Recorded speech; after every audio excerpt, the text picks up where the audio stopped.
Thank you for tuning in to Mr. Cliff's Toy Shop. On today's review, we take a look at the Mezco 112 Marvel X-Men Wolverine. Today I'll be reviewing this figure in the following categories: accessories, articulation, design, is it essential to your collection, functionality, and price.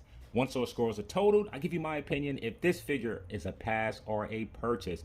So finally, we have an item that actually has come in from Mezco that's not from Rumble Society. So for accessories, where do I begin? It's almost as if Mezco overpacked the box. I don't think I've ever seen this many accessories in a box before. The exception would be some of the Hot Toy figures of Batman, as they come with a lot of smaller accessories. Aside from that, this, you have to admit, is very impressive. So let's start to my right and go with the head sculpts. You have 8 head sculpts in total, including this mask that flips behind the neck of Wolverine. So coming on to the one of 2 maskless head sculpts, let's zoom in. And I really like this head sculpt. I like the expression here, the serious nature of it. The hair I'm not that crazy about. Reminds me of Hugh Jackman a little bit within those Wolverine movies or X-Men movies, which I absolutely didn't care for, but I love the wrinkles that are showing. Moving to the second head sculpt, this is my favorite out of those 2. I like the hair to be a bit wider and out. I like that little snarl that he has, almost as if he's biting his lips. They did a pretty good job with that. The teeth are peeking through and they look good. The wrinkling looks excellent, and companies can look at Mezco and say this is something that we should be repeating when we're trying to do expressions, because it's not just on the forehead, it's at the brow, it's underneath the eye. It really looks good, and the hair is also sculpted well. So we have what I deem to be Wolverine's first appearance. In this one, he has the gritting teeth. Not crazy about this look, but Mezco did a good job at it. And now coming to my favorite mask of all time for Wolverine. I love that this part is just exaggerated outwards and it's not so close to the head itself. So this one that he's yelling, the mouth is painted good. You can see the tongue. I would have loved if they would have used that wet paint that makes the mouth look as if it's wet.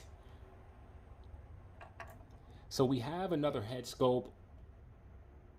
And this one, he has more of a serious look to him. Really like this one as well. I love the lines to the mask that are coming up. And if you look, even in the back of it, Mezco made sure to capture the wrinkles. That looks so good. Moving on to the next head sculpt.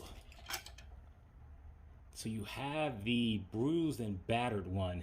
Man, I would have to say, like, these look like claw marks. So maybe this was Sabretooth just ripping at his head. You could see the adamantium underneath, like the scratches, the blood, and you can see he has a smile still after taking this much damage. Only thing that I would say here, it would have been nice if there was some blood. It is cool that you have the hair coming out. It doesn't look great, but nice that they went for it. And then you have this one with the "I'm about to get you sucker" look. And what's crazy is all of these head sculpts are different. It's not like they gave us one head sculpt and 4 head sculpts, but it's all the same sculpt, but they did things different, like blood on one, bruised and battered. These are all different head sculpts. And if you look at the wrinkling around the eyes of the mask and the nose, they did such a good job with this. You get 12 hands in total, 2 on the figure which are fisted. Hands are painted well. Mezco made sure to get the small attentions to detail. These look so good, like how they are separated and not touching each other. They are sturdy, wrong word. They're not pliable, so they're not of a soft material, so you have to be careful with that. And then you get the bone claws, and they are rough and jagged, and they look great. Moving over, you receive 4 5 actually slash pieces. No idea how these work. I'm assuming that they do go over the claw some sort of way, but we'll figure that out once we get to the functionality part. Really such a nice inclusion. They didn't have to throw it in there, but it is great. I think having some blue in this may have been a nice touch, if not in all, at least a few. You also receive this huge one right here. Thinking that this may plug into the stand itself. We'll figure that out later. We receive 2 belts. Since when do they give you belts? So we have an additional red one. Not only do we get a belt, we also get an additional buckle. So we receive this piece here, which I am assuming is a Sentinel's eye. Pretty sure this is what it is, and it's just done well. It would have been nice if we would have gotten more color. Like, look at me complaining about something. On this, the wires could have been a different color. That would have really helped this to stand out. So we also receive the base and stand, which I hardly ever show. We do receive the bag that comes with Mezco. 3 batteries. And then this nice Sentinel base, which I typically don't care for these things. But it looks good, and somewhere in my collection I can make this work, even if I don't use it for this particular Wolverine. And I think this eye goes there. We'll figure that out. It has a place that you can install the batteries, so this lights up. I'm looking forward to see how that looks. So when it comes to accessories, man, this would be a 10 plus. It is so many accessories packed. I'm ready to give the score of 15 and just add the points to different categories in this. So for overall accessories, I'm going to give Wolverine a 10 out of 10. So for articulation, I think this is going to be good. I can clearly see that the neck is separate. So let's go ahead and see how Wolverine looks up. So the neck is stiff, but it does move up. And looking at Wolverine, he's able to look up that much. I thought it was going to be further, but that's very good. So looking down, the head looks down that much. Move the neck, and he buries his chin and his chest. The arm is able to go out to the side about that much. Oh, it can rotate a full 360 as this piece moves. You do have an upper bicep cut. Elbows are double jointed, bending in that much. The wrists are on a ball peg as it should be, so you can get this to go in what direction you need it to. I hope that's not permanent. So looking at the torso, you do have a floating piece using the top. It's able to turn. You get a little bit of pivot. It doesn't crunch forward, doesn't crunch back. Using the combination of the two, it turns a little but sort of snaps back into direction, or snap back where it was. You get a little bit of pivot, good amount of crunch backwards, not that much forward. I'm very surprised at that. And you do have some rotation at the waist, and it can turn, but is pretty restricted. So looking at the legs are able to kick all the way out to the side. They're able to move forward that much, backwards barely any. They do rotate. Next point of rotation is, no next point of rotation. The knees are double jointed, bending pretty far up. The foot is able to kick down just a little, up just a little, and it barely pivots in. It does pivot out. Also, almost forgot, there is some sort of butterfly joint. I think it's the cap that's in the inside. It only collapses forward that much, backwards that much. So for design, if it's one thing that's glaring to me, is that this is a huge improvement over its predecessor. So I won't call it the original Wolverine, as I'm not sure if that was the first release for Mezco, but Mezco has been down this territory before, and I could not stand that version of this Wolverine. The neck was too long, the shoulders look weird. I didn't care for the overall material or the proportions. Also, the face sculpt was awkward. This one here is less Mezco-fied, and when I say that, I mean Mezco did not put much of their own artistic interpretation into the visual design of the character, and to me it looks so much better. So looking at this Wolverine here, I'm going to say that this is a mixture of the first appearance in Astonishing Wolverine looking at the color, that is pretty obvious. But if you notice with the colors themselves, the yellow, for example, it's a lot muted. And if you look at the blue, it is a lot darker than what we see in the comics. Within the comics, it's more of a sky blue color. With this figure here, Mezco decided to go with more of a mesh material than the leather type of material, and I think that it works. So one thing that I like that we really get with this is a variation of the belt. I'm torn. Do I leave this one? Do I throw the one in with the X? But I will be keeping the red belt instead of the black one. Just bringing the figure pretty close. If you look at the mesh itself, you can sort of see the texture. What I really like about this is not only can you feel, but in some areas you can see the muscle definition underneath. Like if you look at the legs, it's pretty pronounced there. I also like with this figure that the hair is sculpted and painted, really a nice touch. And the face sculpts for these look phenomenal. Really like the Wolverine with the ears, that's what I'm going to call these, all the way out to the side instead of being closer to his head. And if you look at the top of his mask, nearly called it a helmet, you do have some lines, which I like here. I do not like the seam, however, that is running across. So as I spoke about mesh material, you do get to the trunks part.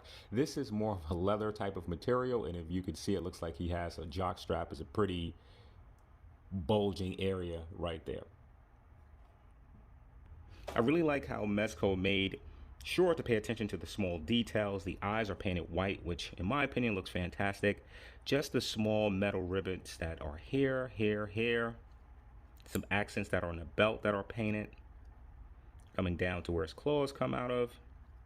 Really like that touch. In the back you have the seam, but I think this is a good place to put it. It has to go somewhere, so making sure that that's not in front is a nice touch. As I mentioned with the first appearance, if you look at the what we'll call tiger stripes, they're not as pronounced. Believe in the comics that they come more inwards towards the belly and also come down more. I don't have an issue that this figure is like this. Now, the one thing that I would like to see more, for me, Wolverine is a bit compact, and I think this figure is. I would have liked if the legs were a bit thicker, and that simply could be, being that this is soft goods, you are not going to see the definition as if it was plastic. So with the Marvel Legends Wolverine, for example, couldn't find it to compare it, but take a look at this image right here. I really like how the legs are pronounced. They look strong, sturdy. He looks more of a stocky figure. I like that on the Marvel Legends version, the upper torso area, the arms, are a lot bigger than the legs. It just makes him look more intimidating in my opinion. I also like the color of the hinges really match the flesh tone. Storm Collectibles is great at doing this, and here Mezco has done a great job too. I almost failed to mention the seam here. Don't like how that looks. Wish that it was more on the outer thigh. I guess if you rotate, no, you can't rotate it, it's there. So for overall design, Mezco really did a great job with this Wolverine, and I'm going to give him an 8 out of 10. So is Wolverine essential to your collection? Ooh, it's a lot of history here. So we're just going to cover a few details. So Wolverine first appeared in The Incredible Hulk issue 180 in November of 1974. Later, Wolverine would rejoin a revised X-Men team before jumping into his own comic miniseries. If it's one thing about Wolverine, he has a few aliases, so let's talk about that. So Wolverine was born as James Howlett. He was the child of 2 rich farmers, Elizabeth Howlett and her husband. However, Wolverine was actually the illegitimate son of Thomas Logan, hence the name Logan. Moving over to power and abilities, Wolverine has quite a few. So he has enhanced strength, speed, stamina, durability, agility, superhuman senses such as smell, and animal-like attributes. What he's well known for is his regeneration and also slow aging. Wolverine has to be over 100 years old. He's a master in hand-to-hand combat, also with martial arts. He has retractable claws, and after the Weapon X experiment, he has the adamantium skeleton. Over the course of Wolverine's run, he has been on quite a few teams, most noticeable the X-Men, but he also has appeared Weapon X, X-Force, and the Avengers. Yes, the Avengers. So now jumping to toy options. Well, if it's one thing when it comes to plastic, there are several Wolverines. Too many, in fact. Marvel Legend has to have about 30. And even with Mezco, you have to have nearly 10 versions of Wolverine. Mafex has a few versions of Wolverine. Figma has versions of Wolverine. There are several pops.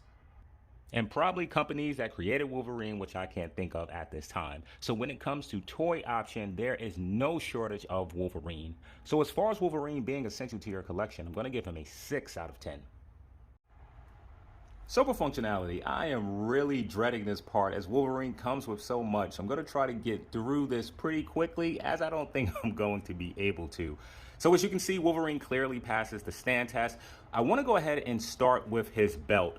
If you remember, he had a black belt on earlier. I did switch it out. In order to switch out this belt, you go to the side here and you just pull it apart. If you can see if I can zoom in just a bit, there's a small piece of plastic and this opening, not a hole, just an opening fits over it. This is something without a question that will deteriorate over time, so be careful with that. My advice to you would be whichever belt you plan to keep on Wolverine, leave it on him. Do not remove it often. Also, a bit of an annoyance is the buckle part. As you can see, the fittings simply attach there, but they do fall off. I won't say easily. I will say easier than I would like to. It would have been better if this was a magnetic system, though I can understand why it wasn't incorporated into this belt. So being that that buckle went ahead and fell off, we're going to go ahead and put on the other buckle. So in order to match this, the two tabs here, one is larger, one is smaller. Find the appropriate size and then just go ahead and push it in. And there you have it. So let's take off Wolverine's head. Be careful with the fins or ears. I'm going to grab the middle, pull off. The head comes off easily. I want to go ahead and throw on his mask just to lay it like so. And go ahead and put on one of the unmasked head sculpts. Hopefully I didn't use this one already. Let's see if we can get in position. And as you can see, the belt itself is coming off. Again, this is a bit of an annoyance. This is another thing which we will get to as well. So I want to go ahead and swap out the hands as I haven't done so already. So simply pull. The peg is incorporated, well, the stem to the peg is incorporated on the arm itself, which I don't care for. Let's make sure I have the right hands. And there we go. So be very careful with these claws. They are not bendable or soft like Marvel Legends, which in itself is great. However, they are pretty thin and not made out of the hardest material. I'm going to say this is probably plastic, but I can see this snapping. Like, don't ever put these claws in a box with Wolverine like this amongst other action figures. They will break. So just be very mindful of that.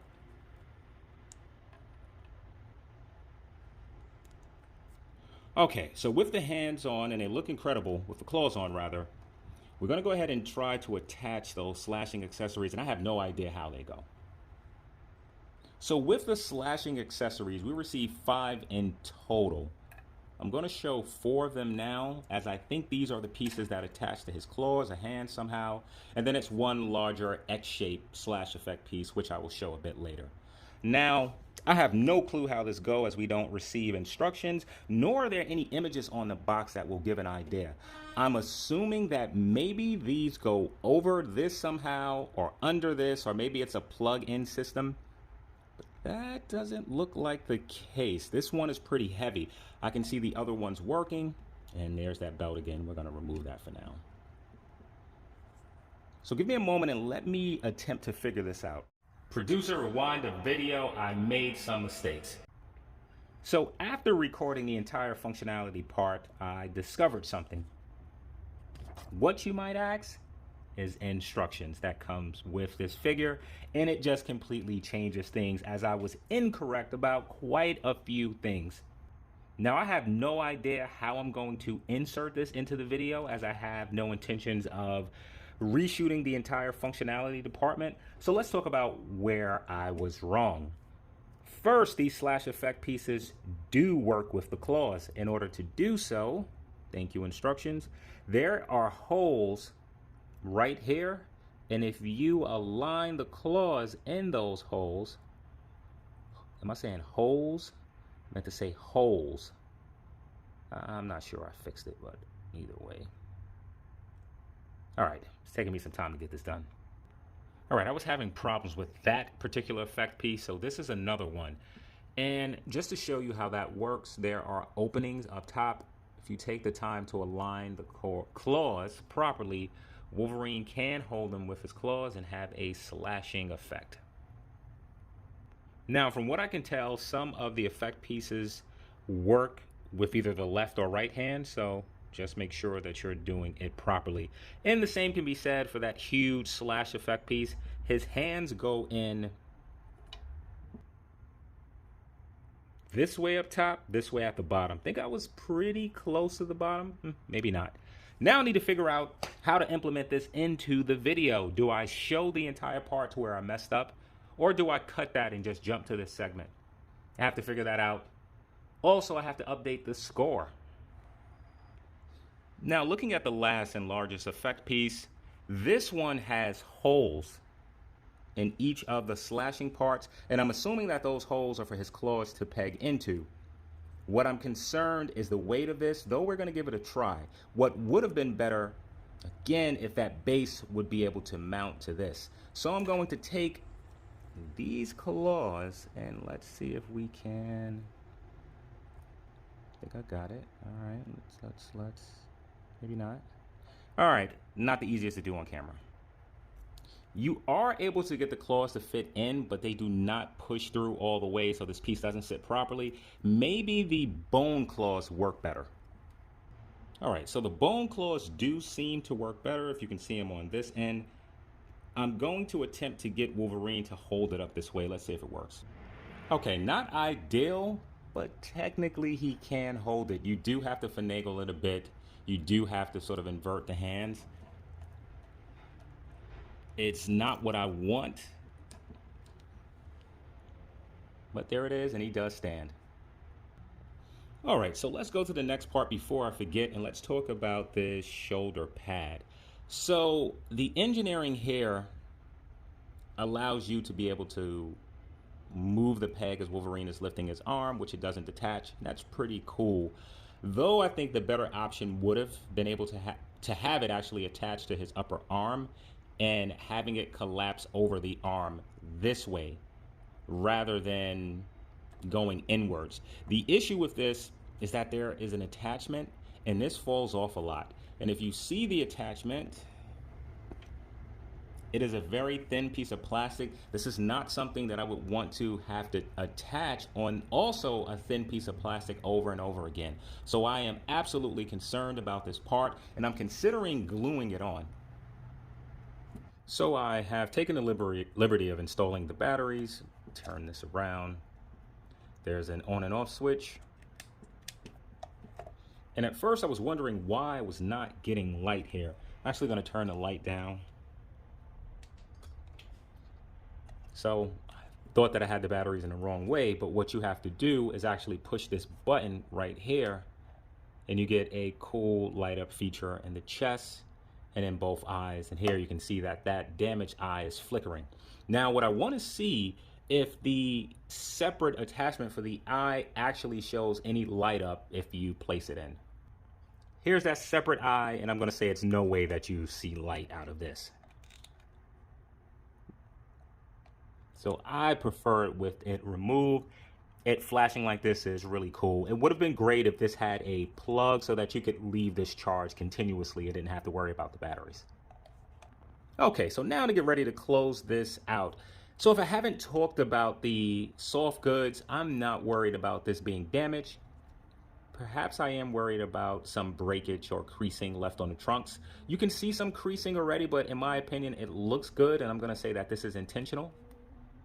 What you do have to worry about is touching this figure with greasy hands or having food or any coloration on your hands. That will certainly stain this yellow material. And if you have to clean it, I would be worried about using anything abrasive such as a brush. You might want to elect for a soft rag or a sponge to clean it. Now with the body, we get a pretty good body as far as range of movement. It would have been nice to have some articulation at the boot. This would have been a great point to turn. It doesn't, but it's not the worst thing. The ankles themselves, though, are a bit flawed. Now, where I will be deducting points, I will be deducting points for Wolverine attachments. This shoulder pad has fell at least 2 times now. It's not the easiest to put back on, and each time I do put it back on, I'm worried that either this up top or the peg system on the pad will be damaged or it will be lost. Also with the belt continues to become detached. I'm really considering gluing the belt together. If I do that, however, I am stuck with one look and I will not be able to use the accessories that come with them, which sucks.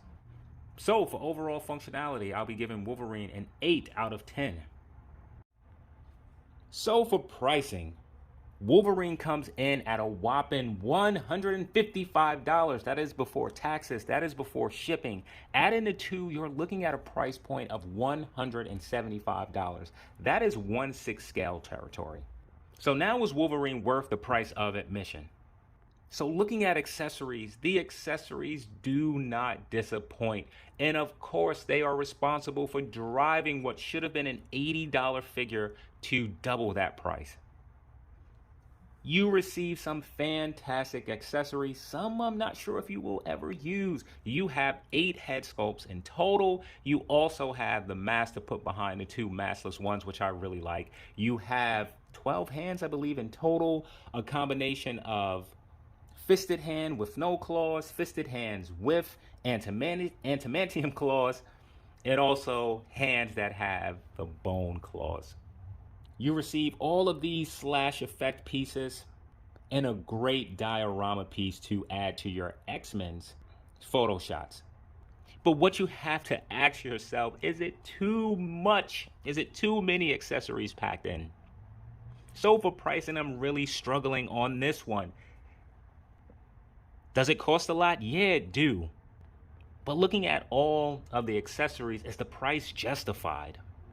I do feel that the price is justified, but in my heart, I cannot warrant a 6-inch figure costing nearly $175. So for pricing, I'm going to give Wolverine a 7 out of 10. That should give Wolverine an overall cliff score of. So now is this figure a pass or a purchase? Well, that depends. If you're looking for a 6-inch scale Wolverine, there are many options, as I have already mentioned. Marvel Legend, in my opinion, have one of the better Wolverine sculpts. So if you want to save yourself a few dollars, you can go in another direction. If you want something more premium but not expensive, you can also pick up them effects. So as far as this figure being a pass or purchase, it is an absolute purchase. This will clearly be the definitive Wolverine in a lot of people's collections. I'm hoping to find one of those Mezco bodies that floats around on the internet so that I can use the rest of his accessories. Just give me a body. I don't need a head. I don't need a hand. This way, all of those great accessories do not go to waste. So here's a shot of Wolverine by himself. I hope to have the Mezco Gambit and Psylocke Mephex figure and Marvel Legends Colossus to show in this video. But in any event, if I'm not able to grab those figures, here are some other comparables. Alright, so let's start off with some larger 7-inch scale figures. Here's Vulture Man from Super 7. Let's throw in Beastman from Masters of the Universe, New Eternia.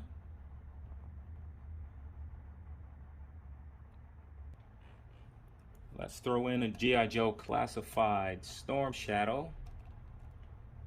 Let's remove Beastman. Let's throw in NECA's Usagi. Let's go ahead and remove Usagi and throw in, I believe this is Valverse, Sergeant Slaughter. I was planning on reviewing this figure. We'll see if we can get this one in.